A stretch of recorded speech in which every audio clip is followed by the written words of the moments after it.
오늘 새벽에 나오신 여러 성도님들 주님께서 축복하시고 품어주시기를 기원합니다. 다 같이 매일 드리는 기도를 하나님 앞에 올림으로써 6월 21일 새벽 기도회를 시작하겠습니다. 창조주 하나님, 만물을 새롭게 하여 저희에게 또 한 번의 하루를 허락하심에 감사드립니다. 오늘도 저희의 삶을 온전히 주님께 맡겨드리오니 저희의 걸음을 인도하여 주옵소서. 고통 속에서 힘겨운 하루를 견디고 있는 이들에게 위로자로, 낙심한 이들에게 소망을 전하는 자로 살게 하옵소서. 대한민국을 하나님의 정의와 공의로 다스려 주시고 분열된 이 땅이 복음으로 통일되는 날을 속히 허락하여 주옵소서. 성령님의 인도하심을 따라 저희 교회 신앙 지도 원칙인 경건한 복음주의 신앙의 육성, 성서적 생활윤리의 훈련, 교회 연합정신의 구현, 세상에서 하나님 공의의 실현을 위해 힘쓰게 하옵소서. 모든 교육자들이 성령님으로 충만하게 하시고 온 성도들이 사명을 향해 믿음으로 비상하게 하옵소서. 예수님의 이름으로 기도드립니다. 아멘. 다 같이 찬송가 341장 부르겠습니다. 341장입니다.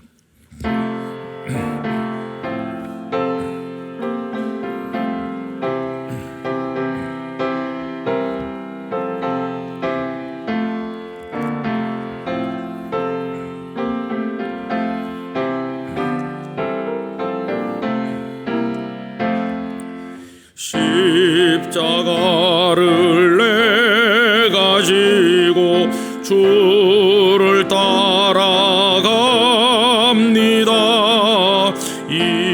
이제부터 예수로만 나의 법에 살겠네. 세상에서 부귀영화 모두 잃어버려도 주의 평안 내가 받고 영생 복을 받겠네. 주도 곤욕 당했으니 나도 곤욕 당하리. 세상 사람 간사하나 예수 진실합니다. 예수 나를 사랑하사 빛난 얼굴 보이면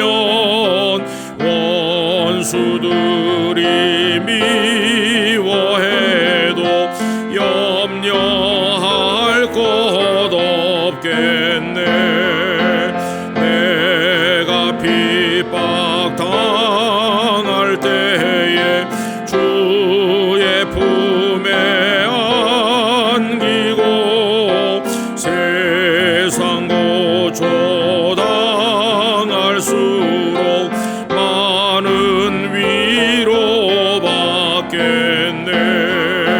주가 주신 기쁨 외에 기뻐할 건 뭐냐. 주가 나를 사랑하나 기뻐할 것뿐일세. 아멘.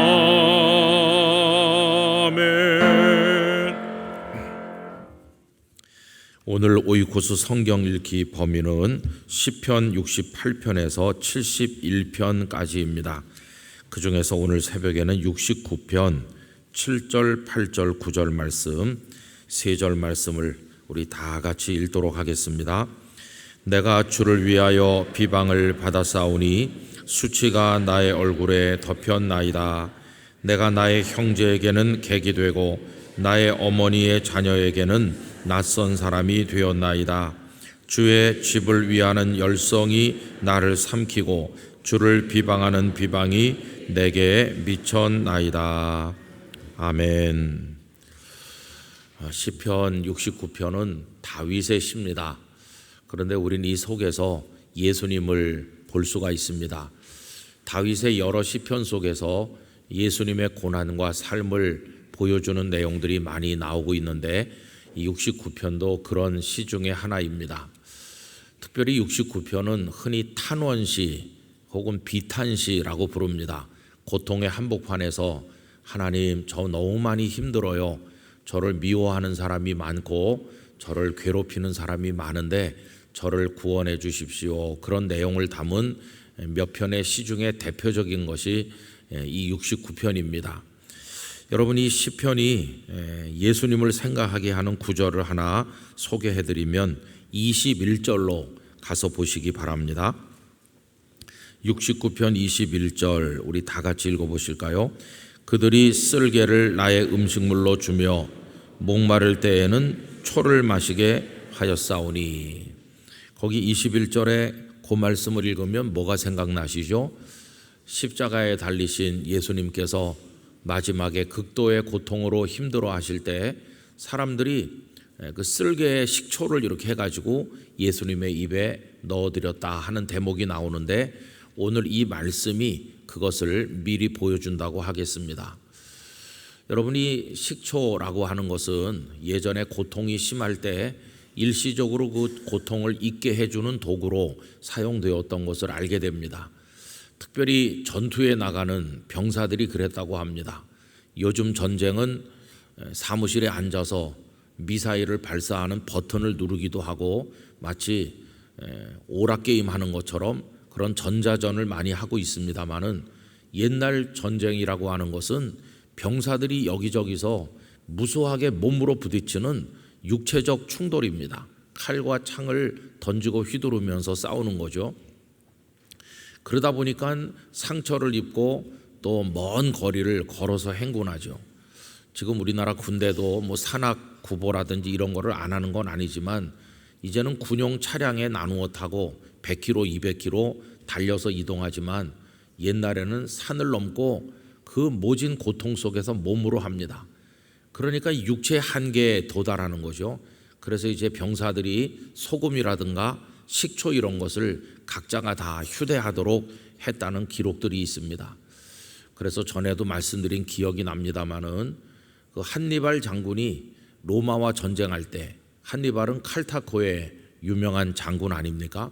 이 로마와 칼타코가 지중해 바다를 가운데 놓고 여러 차례 충돌했는데 그걸 포에니 전쟁이라고 합니다. 그때 로마에는 스키피오 장군이라는 명장이 있었고 이 칼타코에는 한니발이 있었는데 결국은 한니발이 유리하다가 마지막에는 로마의 승리로 끝난 것을 역사가 알려주죠. 근데 한 번은 이 한니발이 기괴한 작전을 펼치게 됐는데 바다를 건너서 로마에 진군해 갖고는 이걸 넘기가 어려우니까 로마를 습격하자, 급습하자.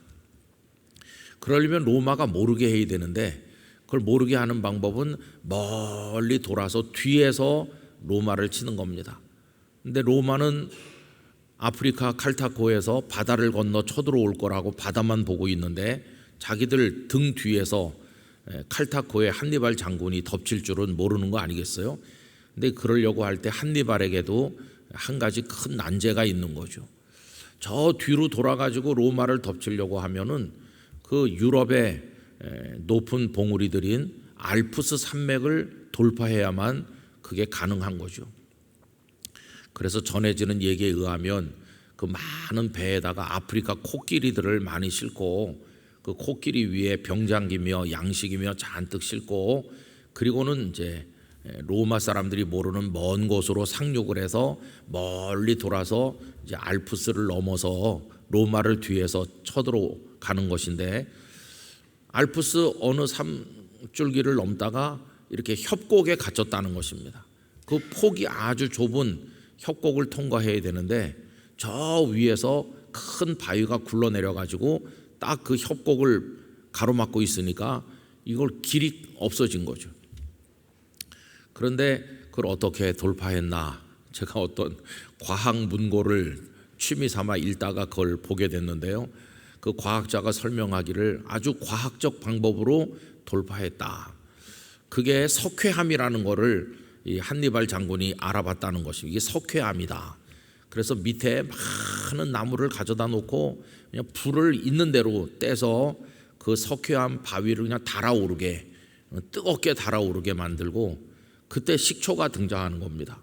병사들이 가지고 있던 식초를 몽땅 모아가지고는 저 위에 올라가서 그 바위 위에다가 일시에 붓게 만들었더니 제가 과학자가 아니라 설명은 잘 못하지만 그 같은 석회암을 구성하고 있는 그 화학 성분하고 거기다 열을 가해가지고 뭔가 화학 변화가 일어나는데 그 위에 식초를 부으니까 이게 어떻게 결합이 되면서 그 바위가 쩍하니 금이 가면서 조각이 나면서 갈라졌다. 제가 아는 건 그것뿐입니다. 어떻게 화학적으로 됐는지 저는 잘 모르겠고요. 그래서 길이 열렸다. 그런 재미난 이야기가 거기 있는데 저는 그거 읽으면서 식초 그걸 생각했거든요. 고통이 심할 때 병사들이 마시려고 비상약같이 식초를 가지고 다녔구나.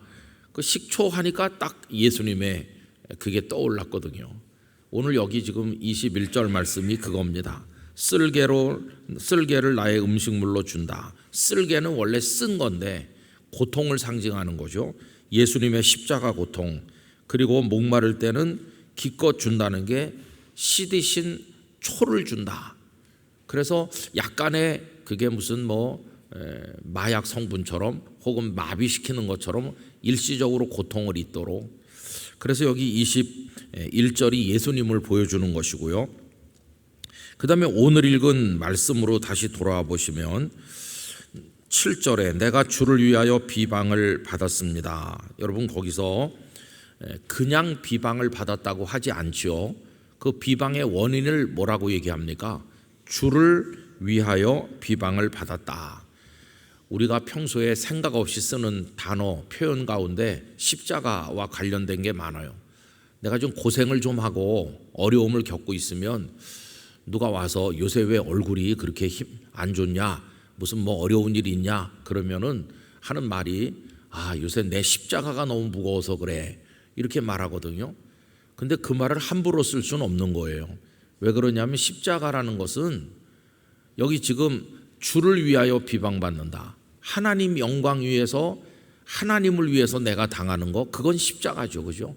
예수님의 십자가는 성부 하나님의 뜻을 이루기 위해서 받으시는 거니까 그건 십자가고, 또 누구를 사랑하고 돕기 위해서 내가 겪는 고통 그건 아주 아름다운 십자가입니다. 우리네 부모님들이 꼭두 새벽부터 나가 일하시고 허리가 휘도록 자식을 위해서 헌신하신 거 그거는 자식을 사랑하는 고귀한 십자가인 거죠. 근데 함부로 써서는 안 된다고 말씀드리는 이유는 우리는 많은 경우에 내가 잘못해서 내가 당하는 그 고통을 십자가라고 말한다는 것입니다. 여러분 그거는 벌을 받는 거지 십자가가 아닙니다. 내가 욕먹을 짓을 해서 욕먹고 내가 저지른 게 형편없어 가지고 그 결과로 인해서 고통을 받으면 그거는 십자가가 아니라 하나님의 진노를 받는 것이고 채찍을 맞는 거지. 그래서 그걸 십자가로 미화하면 안 되는 거예요. 하나님 제가 맞을 짓을 해서 맞습니다. 회개가 필요한 거죠. 그거는 십자가는 하나님의 뜻을 이루기 위해, 하나님 영광을 위해, 그리고 누군가를 사랑하기 위해서 받는 수고와 고통, 이제 그게 십자가인데 여기 지금 7절은 비방을 받는 이유를 주를 위하여 비방받는다. 이게 이제 아름다운 십자가라는 걸 알 수 있어요. 또 8절에 보면 내가 나의 형제에게는 객이 되고, 형제에게 객이 된다는 것은 믿었던 형제들이 아무도 날 도와주지 않는 거예요. 오히려 형제들이 원수가 된다. 이게 다윗의 시인데 우리 이해할 수 있습니다. 어린 시절 형들이 다윗을 별로 그렇게 인정하지 않았고, 또 골리앗과의 전쟁이 벌어졌던 그때는 다윗이 싸우려고 하니까 형님들이 야 네가 어떻게 싸우냐, 너 가만히 있어라. 그래도 우리가 전투에 참여해 본 경험이 있고 우리가 형인데 우리가 네 마음을 알았으니 우리가 싸울게. 너는 여기 있어. 이래야 되는데 형들이 막내 동생 싸우러 나가는 걸 보면서도 가만히 쳐다만 보고 있는, 이건 뭐 형들이라고 말할 수가 없잖아요. 형들이 남보도 타는 거예요. 그 큰형 엘리압은 얼마나 야단을 치는지, 야단만 쳤지 하나도 도와줄 생각을 안 해요. 하다못해 그 형이 내 칼이라도 네가 들고 나가라 이래야 될 판인데 야단만 치고 형이라고 말하기 참 어렵잖아요. 그 여기 지금 형제에게 마치 내가 손님 같다. 어떻게 형제들이 나를 이럴 수가 있나. 버림받은 거죠. 그 다음에 나의 어머니의 자녀에게는 낯선 사람이 되었나이다. 어머니 자녀니까 같은 아버지 같은 어머니 밑에서 태어났는데 나를 못 본 척하고 모른 척 한다는 거예요. 세상이 하도 야박해지고 인심이 사나워져서 형제 자매끼리도 법정 소송도 하고 원수처럼 지나는 것도 종종 보았습니다. 그래서 친조카가 결혼하는데 뭐 이모가 얼굴도 안 비친다든가 그런 마음 아픈 얘기들이 실제로 많이 있더라고요. 이게 지금 다윗의 고통이기도 하지만은 예수님 십자가에 달렸을 때 누가 예수님을 못 박았습니까? 저 지구 반대편에 있는 원수들입니까? 아닙니다. 그 예수님의 같은 동족 유대인들이 예수님을 죽이는 것이고, 메시아를 기다리던 그 사람들이 메시아를 죽이는 그런 고난을 겪으신 것이죠. 그 다음에 9절에 보면 주의 집을 위하는 열성이 나를 삼키고, 여러분 주의 집을 위하는 열성이 나를 삼켰다. 요거 읽으시면 또 어떤 장면이 하나 떠오르셔야 되는데 뭐 안 떠오르세요? 요한복음 2장 13절부터 보면 예수님께서 성전에 들어가셔서 장사하는 사람들 다 쫓아내시고 뒤집어 엎는 얘기가 나오거든요. 그 깜짝 놀랄 모습, 아니 감히 하나님의 성전을 이렇게 해도 되는 건가? 공포에 질린 사람이 누구겠어? 예수님의 제자들이죠. 그 제사장들은 화가 난 거고 예수님의 제자들은 큰 충격을 받았어요. 아니 어떻게 성전을 이렇게 하시고 이래도 되는 건가? 그걸 보면서 제자들의 머릿속에 떠오른 말씀이 이거였어요. 주의 집을, 주의 전을 향하는 열심이 나를 삼켰나이다 하신 말씀을 제자들이 떠올렸다 그랬어요.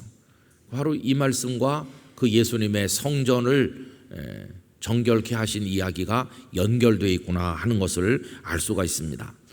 그래서 여러분 이 69편은 아주 다원적으로 우리에게 다가옵니다. 1차적으로는 다윗이 가족들에게도 미움당하고 또 사울 왕에게 죽음의 위협을 받고 무수한 전쟁을 치르고 정적들에 의해서 멸시와 천대받고 공격당하고 그의 고통 어린 신음소리가 여기 펼쳐지는구나. 이렇게 다윗의 차원에서 읽을 수 있고, 또 두 번째로는 이건 예수님의 고통을 말해주는구나. 예수님 우리 위해 이 땅에 오셔서 십자가 지시고 버림받고 그 쓴 고통을 겪으신 그걸 우리에게 보여주는구나.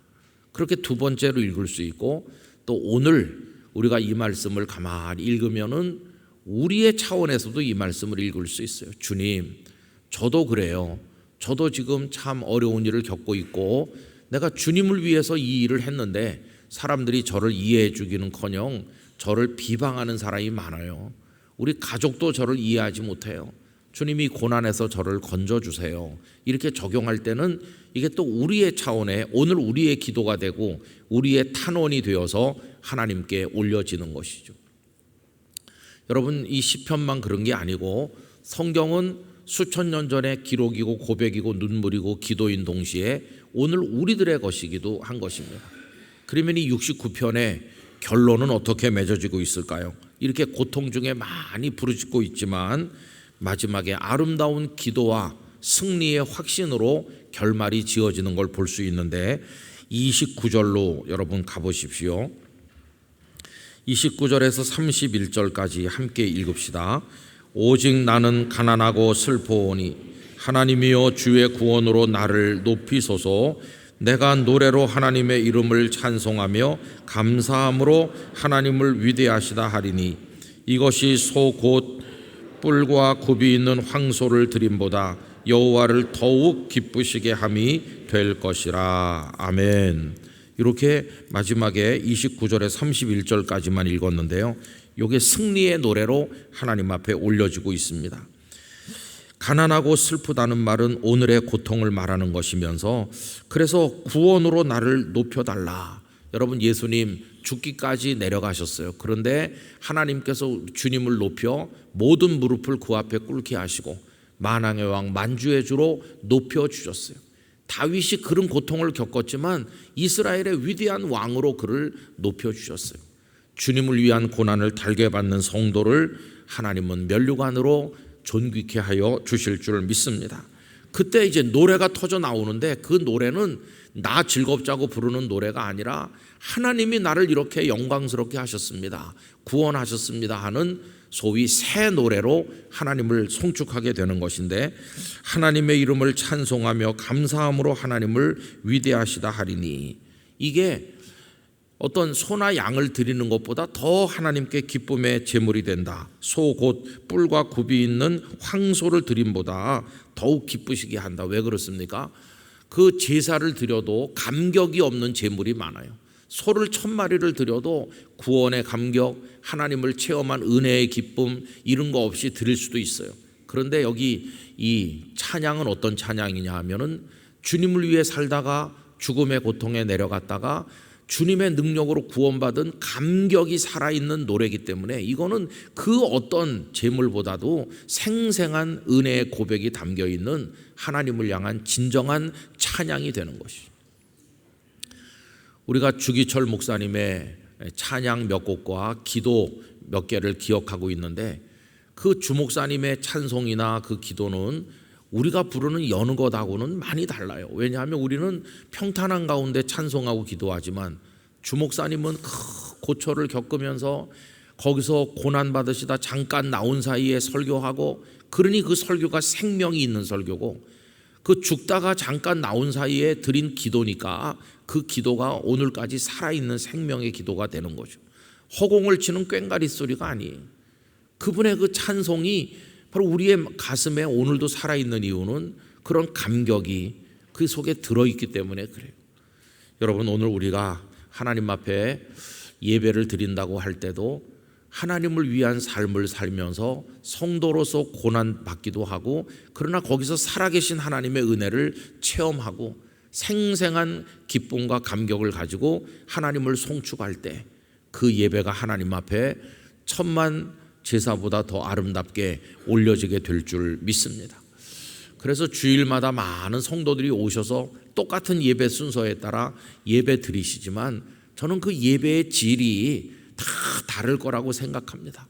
한 주간을 어떻게 살았느냐에 따라 다를 것이고, 얼마나 하나님 앞에 간절했는가에 따라 다를 것이고, 눈물로 은혜를 사모하는 그 정도에 따라서 그 예배에 집중하는 게 다를 것이고, 한 주간 동안에 큰 좌절 속에서 구원받은 기쁨이 있는 이가 와서 하나님을 송축할 때는 눈에 감격의 눈물이 흐를 것이고, 이게 이제 살아있는 진짜 예배가 되는 거죠. 그래서 이 69편은 고통으로 하나님 앞에 나가는 눈물의 그런 시지만 예수님을 보여주기도 하면서 오늘 우리가 고난 속에서 어떻게 하나님의 은혜를 경험하고 찬송하고 예배해야 되는지 그걸 우리에게 알려주고 있는 것입니다. 여러분, 우리 모두에게는 궁극의 승리가 있는 줄 믿습니다.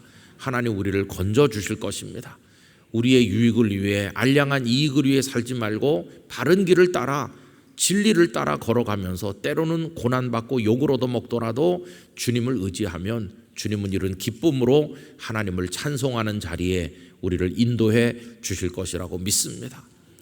제가 엊그저께 어떤 영상을 보니까 교회가 타락하는 것은요, 하나님의 은혜와 성령의 역사를 의지하지 아니하고 세련된 프로그램과 시설을 의지할 때 타락하는 거다. 그 다음에 두 번째 그분이 얘기하는 건 뭐냐 하면, 교회가 하나님의 진리를, 이 은혜 받는 원리, 하나님의 방법으로 살아가는 이거를 끝까지 붙들지 않고 조금씩 타협하기 때문에 교회가 무너지는 거다, 이런 얘기를 했어요.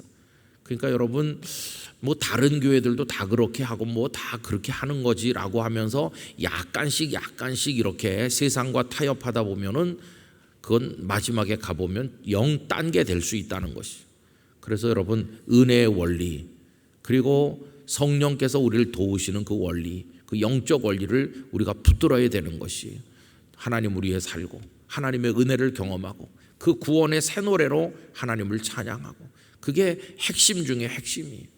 우리 교회 2026년 표가 이미 정해져 가지고 우리 장로님들에게도 공지가 됐고, 그리고 우리 교육자들은 오늘 아침에 새벽기도 후에 다 목사님들 전원 모여가지고 내년도를 위한 워크숍을 하고 이렇게 하는데요, 80년 끝나고 이제 81년째로 가잖아요.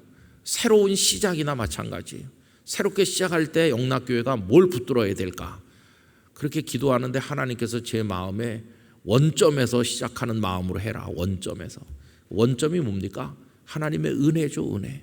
그 은혜가 우리에게 나타난 방식이 뭡니까? 십자가와 부활의 복음이죠. 복음. 그래서 내년도 표를 살짝 미리 알려드리면 이미 많이 알고 계실 거예요. 그게 뭐냐 하면은 복음의 능력으로 춤추는 교회, 그렇게 내년에 정했습니다. 우리가 그동안 낙후된 시설도 좀 수리도 하고 개척교회도 하고 어린이들 노는 것도 만들고 뭐 이렇게 저렇게 그런 것도 하고 뭐 여러 가지 했지만 또 앞으로 할 것이지만 가장 핵심은 하나님의 복음입니다. 복음. 그 능력을 각자가 체험하고 너무 기뻐서 이 새 노래로 막 춤을 추듯이 그런 기쁨의 신앙생활, 교회가 다 그렇게 돼야 된다. 그런 마음을 가지고 있어요. 여러분, 오늘 말씀을 집에 가셔서 한 3번쯤 정독하면서 그 구절구절에 통해서 은혜 받으시고, 오늘도 하루 잘 준비하셔서 내일 6월의 4번째 주일 하나님 앞에 영광스러운 예배자가 되시기를 간절히 기원합니다. 기도하겠습니다. 아버지 하나님, 얼마나 많은 고난 속에 다윗이 살았으며 그 고난 속에 올려드린 눈물의 기도가 성령의 감동 안에서 우리 예수님의 고난을 투영하는 말씀이 되었는지요. 저희들은 이 말씀을 읽으며 십자가의 예수님을 올려다봅니다. 그리고 하나님께서 우리 주님을 부활 승천케 하시고 만왕의 왕 만주의 주가 되게 하심을 생각하며 성도가 받아야 될 은혜가 바로 그것임을 깨닫습니다. 주님, 오늘도 주를 위한 고난이 우리에게 있지만 때로는 낙심하고 쓰러지고 힘들어하지만 주님의 은혜로 승리하게 될 줄 믿습니다. 구원의 감격, 하나님의 살아계심을 체험한 기쁨 우리 안에 충만하게 하여 주시고, 그 노래로 하나님을 찬미할 때 황소를 드리는 것보다 하나님 더 기뻐하신다고 하셨으니 영락교회 성도들에게 그러한 은혜를 허락하여 주시옵소서. 오늘 아침에도 각자의 마음속에 담은 기도 제목에 응답해 주시고 오늘 하루 잘 준비할 수 있도록 하사 내일 거룩한 예배자로 하나님 앞에 서게 하여 주옵소서. 아버지 하나님, 북한 선교 대회가 진행 중에 있습니다. 돌아오는 주간에는 6.25 75주년도 들어 있습니다. 아직도 남아있는 세계 유일의 분단 국가인 이 땅을 고쳐 주시옵소서. 이 아침 각자가 드리는 기도를 받으시고 주여 저희를 향해 은혜의 손을 펼쳐 주시옵소서. 예수님의 이름으로 기도하옵나이다. 아멘. 말씀을 생각하며 기도하시고 질병과 고통 가운데 있는 이들을 위해서 기도해 주시고 내일 주일 준비 여러 교육자들을 위해서 다 같이 합심기도 드리도록 하겠습니다. 거룩하신 아버지 하나님, 감사와 찬송과 영광을 아버지께 올려드립니다. 오늘 새벽에도 저희들을 흔들어 깨우시고 하나님의 집으로 이끄셔서 함께 기도하는 자리에 있게 하신 하나님 앞에 영광을 올려드립니다. 오 주여, 저희를 붙들어 주시옵소서. 주를 위한 고난 속에서 성도의 삶을 살아갈 때 때로는 버림받는 것 같고 형제 자매들조차도 외면하는 것처럼 어려울 때가 있었습니다. 그것이 우리 주님의 고난이었으며 다윗이 당한 것이었습니다. 아버지 하나님, 거기서 식초를 받으셨고 그 고난으로 몸부림치기도 하셨습니다. 아버지 하나님, 그러나 승리는 주님의 것이었으며 믿음의 사람들의 것이며 저에게도 그 승리가 있을 줄 믿습니다. 하나님의 은혜를 생생하게 삶의 현장에서 체험하게 될 줄 믿습니다. 그것이 우리들의 새 노래가 되어 하나님 앞에 올려질 줄로 믿습니다. 하나님, 오늘도 저희 속에 개입하시고 역사하시고 저희를 붙들어 주시옵소서. 내일 하나님의 집에 등불을 밝히고 모든 예배가 끝날 때까지 교회 학교 예배며 장년들의 예배며 특별한 여러 선교단체 예배들 속에 하나님의 은혜를 쏟아주시고 놀라운 하나님의 영광으로 저희들을 붙들어 주시길 원합니다. 질병으로 고통받는 이들이 있습니다. 아버지 하나님, 호흡이 곤란한 이가 있습니다. 암으로 고생하는 이가 있습니다. 마비된 이가 있습니다. 치매로 고생하는 어른들이 있습니다. 걸음걸이에 어려움을 겪는 이가 있습니다. 마음이 불편한 이들이 있습니다. 영적인 질환을 안고 있는 이들이 있습니다. 주여, 유혹을 받고 미혹당에 넘어지는 이들이 있습니다. 아버지 하나님, 그 모든 이들을 건져 주시옵소서. 주님의 능력으로 치료하여 주시고 새롭게 하시고 일으켜 주시옵소서. 하나님을 찬송합니다. 영광 받아 주시옵소서. 믿습니다. 아멘. 인도하여 주시옵소서.